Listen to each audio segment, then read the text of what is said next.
Welcome to my YouTube channel भी topic updates में आपका स्वागत है। तो आइए एक न्यू वीडियो की बात कर लें जो एलपी और टेक्नीशियन की सीरीज चल रही है।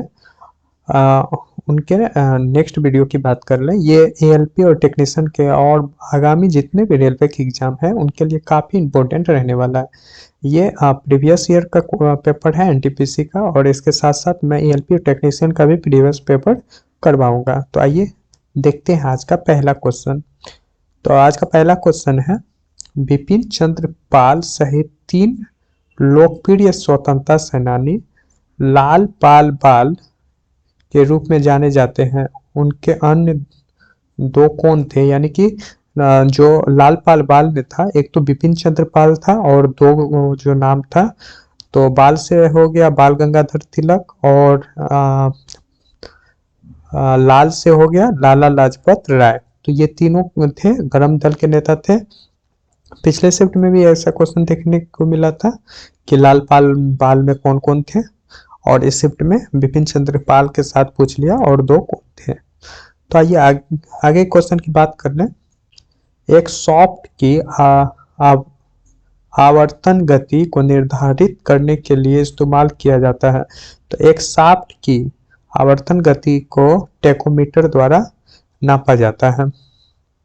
वही फेदोमीटर की बात कर लें तो समुद्र की गहराई को फेदोमीटर, और अल्टीमीटर से हम क्या करते हैं, तो जो भी वायुयान जितनी ऊंचाई पर ऊंचाई मापने के लिए अल्टीमीटर का यूज करते हैं, याद रखिएगा। भ्रूण के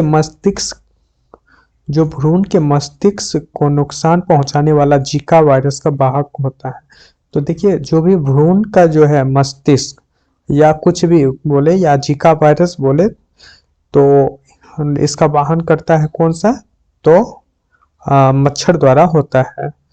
तो ये लगातार ये सभी शिफ्ट में क्वेश्चन घूम ही रहा है और देखने को मिल रहा है। आगे बात कर लें गांधी शांति पुरस्कार। तो ये वार्षिक पुरस्कार दिया जाता है व्यक्तियों और संस्थाओं को। तो ये मतलब गांधी शांति पुरस्कार जो है व्यक्ति और संस्था दोनों को दिया जाता है। कौन से साल बांग्लादेश एक स्वतंत्र संसदीय लोकतंत्र बना? तो बांग्लादेश कब स्वतंत्र हुआ? तो जनवरी 1972 को स्वतंत्र हुआ था। बात कर लें, जब कोई व्यक्ति केवल नजदीक होने वाली वस्तुओं को ही देख सकता है, मतलब कोई अगर नजदीक की वस्तुओं को देख रहा है और दूर की वस्तुओं को नहीं देख पा रहा है, तो उसे कौन सा दृष्टि दोष हो गया? तो निकट दृष्टि दोष। यानी कि जो भी दोष होता है वो उस दोष में उस व्यक्ति मतलब वो स्थिति में नहीं देख पाता। जैसे निकट दृष्टि दोष में क्या होता है, तो निकट की वस्तुओं को नहीं देख पाता है। उसी तरह दूर दृष्टि दोष में दूर की वस्तुओं को नहीं देख पाता है। बात कर ले लेंस का कौन सा यूज होता है? दूर दृष्टि दोष में उत्तल लेंस और निकट में अवतल लेंस का यूज किया जाता है। आइए आगे के क्वेश्चन की बात कर ले। महाभारत में उल्लिखित कुरुक्षेत्र जो नामक प्रसिद्ध युद्ध क्षेत्र है वो कहाँ है? तो वो अंबाला शहर में है, पंजाब में है ये, याद रखिएगा। मानव शरीर में प्रोस्टेट एक है क्या? तो प्रोस्टेट एक ग्रंथि है। ये इस शिफ्ट का लास्ट क्वेश्चन था। और आगे के शिफ्ट की बात कर लेते हैं। तो आगे का शिफ्ट था फर्स्ट शिफ्ट में था, सॉरी थर्ड शिफ्ट में है 2016 का स्टेज फर्स्ट का, ये एनटीपीसी फर्स्ट का क्वेश्चन है। रोशनी के लिए साधारण बल्ब की जगह एलईडी और सीएफएल का प्रयोग क्यों किया जाता है? तो इनके पूछने का यही कारण मतलब मीन्स है। तो इसका कारण है कि उनकी दक्षता क्या होती है? अधिक होती है। तो उनकी दक्षता के कारण हम क्या करते हैं ना, कि जो रोशनी के लिए साधारण बल्ब का यूज नहीं करते, वो क्या है, बिजली खपत भी ज्यादा करता है, रोशनी भी कम करता है। और वही एलईडी और सीएफएल क्या करता है, ये एलईडी और सीएफएल रोशनी भी ज्यादा करता है और बिजली भी कम खाता है। तो उनकी दक्षता के कारण हम इनका यूज करते हैं। गुरु शिखर क्या है? तो अरावली रेंज में सबसे ऊंची चोटी है। तो अरावली पर्वत कहाँ है? राजस्थान में उसकी सबसे ऊंची चोटी पूछे तो गुरु शिखर है। सबसे पहले डीएनए को अलग किसने किया था? तो डीएनए को अलग किया था फ्रेडरिक मियर्स्चेर। मियर्स्चेर फ्रेडरिक मियर्स्चेर ने डीएनए को क्या किया था? सबसे पहले डीएनए को अलग किया था। एक भूशुकर और भूवृक्क के बीच का अंतर, यानी कि भूशुकर और भूवृक्क के बीच का अंतर क्या कहलाता है? तो भूशुकर को सुगर जैसा दिखाई देता है और भूवृक्क जो है ना लकर बग्घे की तरह दिखाई पड़ता है। तो याद रखिएगा, भूशुकर सुगर की तरह दिखाई देगा और भूवृक्क जो है ना ये क्या होता है? लकर बग्घे की तरह दिखाई पड़ता है। ये इस दोनों में अंतर है। एक मानव शरीर में अनैच्छिक मांसपेशियां कहाँ होती है? तो बोले अनैच्छिक। अनैच्छिक पूछे तो दिल में होता है। अनैच्छिक मांसपेशियां दिल में होता है। आइंस्टीन का विशेष सापेक्षता का सिद्धांत सबसे पहले किस साल में प्रस्तावित किया गया था? तो 1905 ईस्वी में क्या हुआ था? आइंस्टीन का विशेष सापेक्षता सिद्धांत जो है ना वो आया था।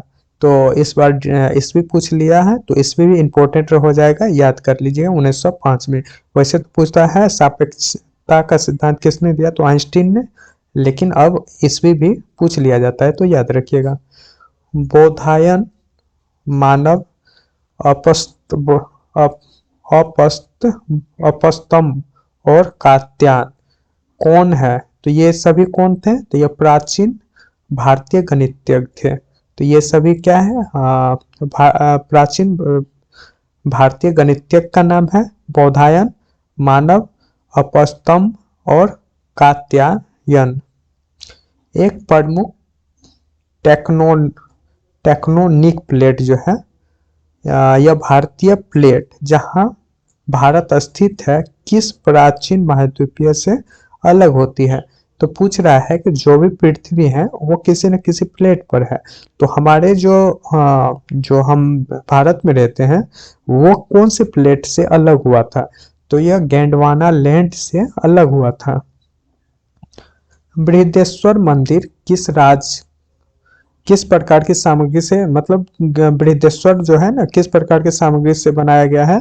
तो यह ग्रेनाइट चट्टान से बनाया गया है। तो याद रखिए ग्रेनाइट से ये बनाया गया है बृहदेश्वर मंदिर। कवक विज्ञान क्या है? तो कवक विज्ञान है कुकुरमुत्ता का अध्ययन। ये हिंदी वर्ड याद रख लीजिए, कवकों का अध्ययन ही कवक विज्ञान कहलाता है, उसी को कुकुरमुत्ता भी कहा जाता है। जिन उप परमाणु कणों में सामान्य उप परमाणु कणों से विपरीत गुण होते हैं उन्हें किस नाम से जाना जाता है? तो मान लीजिए एक परमाणु है और उनका विपरीत गुण अगर दूसरे पे है तो वो उसका प्रतिकण हो जाएगा। तो याद रखिएगा प्रतिकण का ये परिभाषा ही होता है। आइए आगे एक क्वेश्चन की बात करेंगे। जोकिन अल चापो गुजमैन कौन है?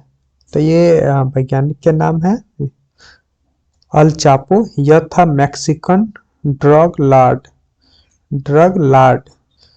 तो याद रखिएगा अल चापो गुजमैन जो है मैक्सिकन ड्रग लॉर्ड था। तमिलनाडु और श्रीलंका में सामान्यतः बोली जाने वाली भाषा, तो तमिलनाडु में तो तमिल ही बोला जाता है और श्रीलंका में भी वही भाषा बोली जाती है तमिल ही। अंग्रेजी आईवी क्या है? तो यह है यूएसए में एक आम जहरीला पौधा है। तो यूएसए का है एक आम जहरीला पौधा है अंग्रेजी आईवी। विश्वास और प्रार्थनाओं का एक संग्रह जिनका उद्देश्य मानव आबादी की आनुवंशिक गुणवत्ता में सुधार लाना होता है, यह किस आनुवंशिकी के क्षेत्र से कहा जाता है? तो यह यूजेनिक्स कहलाता है। तो यूजेनिक्स जो क्षेत्र है उसी को कहा जाता है कि विश्वास और प्रथाओं का एक यह संग्रह जिसका उद्देश्य मानव आबादी की जो है ना आनुवंशिक गुणवत्ता में सुधार लाना, जो है यह किस अनुवांशिकी का क्षेत्र हमें कहा जाता है, तो यूजेनिक्स में ये कहा जाता है। प्रधानमंत्री नरेंद्र मोदी द्वारा नमामि गंगे परियोजना कब शुरू हुआ, तो नमामि गंगे परियोजना जुलाई 2014 में ये स्टार्ट हुआ था। याद रखिएगा, योजना सभी इंपॉर्टेंट है। योजना का मैं एक वीडियो बना के सारा अपलोड कर दूंगा करेंट सेक्शन में, और वो भी प्लेलिस्ट में डाल दिया हूँ। 2 वीडियो उसमें है, आप जाके वहां भी उसे देख सकते हैं। आगे की क्वेश्चन की बात कर ले, तो आगे क्वेश्चन है ऐसो जियो जैसे, मतलब ऐसे जियो कि जैसे वह यह आपका आखिरी दिन है, और ऐसे सीखो कि आपका हमेशा जीवित रहेंगे। मतलब ऐसे सीखो कि आप हमेशा जीवित रहेंगे। तो यह कथन है महात्मा गांधी का। स्टेटमेंट भी पूछा जाता है, तो ये याद रखिएगा। ऐसे जियो जैसे कि यह आपका आखिरी दिन है, और ऐसे सीखो कि यह, हाँ, ऐसे सीखो कि आप हमेशा जीवित रहेंगे। तो ऐसे आप भी पढ़ो कि एग्जाम क्रैक हो जाए। तो याद रखिएगा, ये महात्मा गांधी का है। प्रसिद्ध तिरुमाला मंदिर किस पहाड़ी पर स्थित है, तो वेंकटाद्रि वेंकट वेंकटाद्रि पहाड़ी पर प्रसिद्ध तिरुमाला मंदिर स्थित है। 24 घंटे में जो है, घंटे वाली सुई और मिनट वाली सुई एक दूसरे को कितनी बार ओवरलैप करती है, यानी कि एक दूसरे के समांतर हो जाती है। सॉरी, समांतर नहीं, एक दूसरे के ऊपर आ जाती है। तो ये 22 बार होता है, यानी 12 घंटा में 11 बार होता है, 24 घंटा में 22 बार होता है। ये रीजनिंग का क्वेश्चन था, तो याद रखिएगा। ये था इस सेट का सभी इंपॉर्टेंट क्वेश्चन, और जो पूछे गए हैं सभी ही अच्छे अच्छे लेवल का क्वेश्चन है। आप ऐसे ही क्वेश्चन आपको आने वाले एग्जाम जो भी है, एलपी टेक्नीशियन, जेई और एसआई के जो आने वाले वैकेंसी हैं, उनके लिए काफ़ी इंपॉर्टेंट रहने वाला है। तो इस सीरीज को आप मिस मत कीजिएगा, और 1-2 बार सुनते रहिएगा तो याद हो जाएगा। Thank you. इस सीरीज का नेक्स्ट वीडियो में मिलते हैं।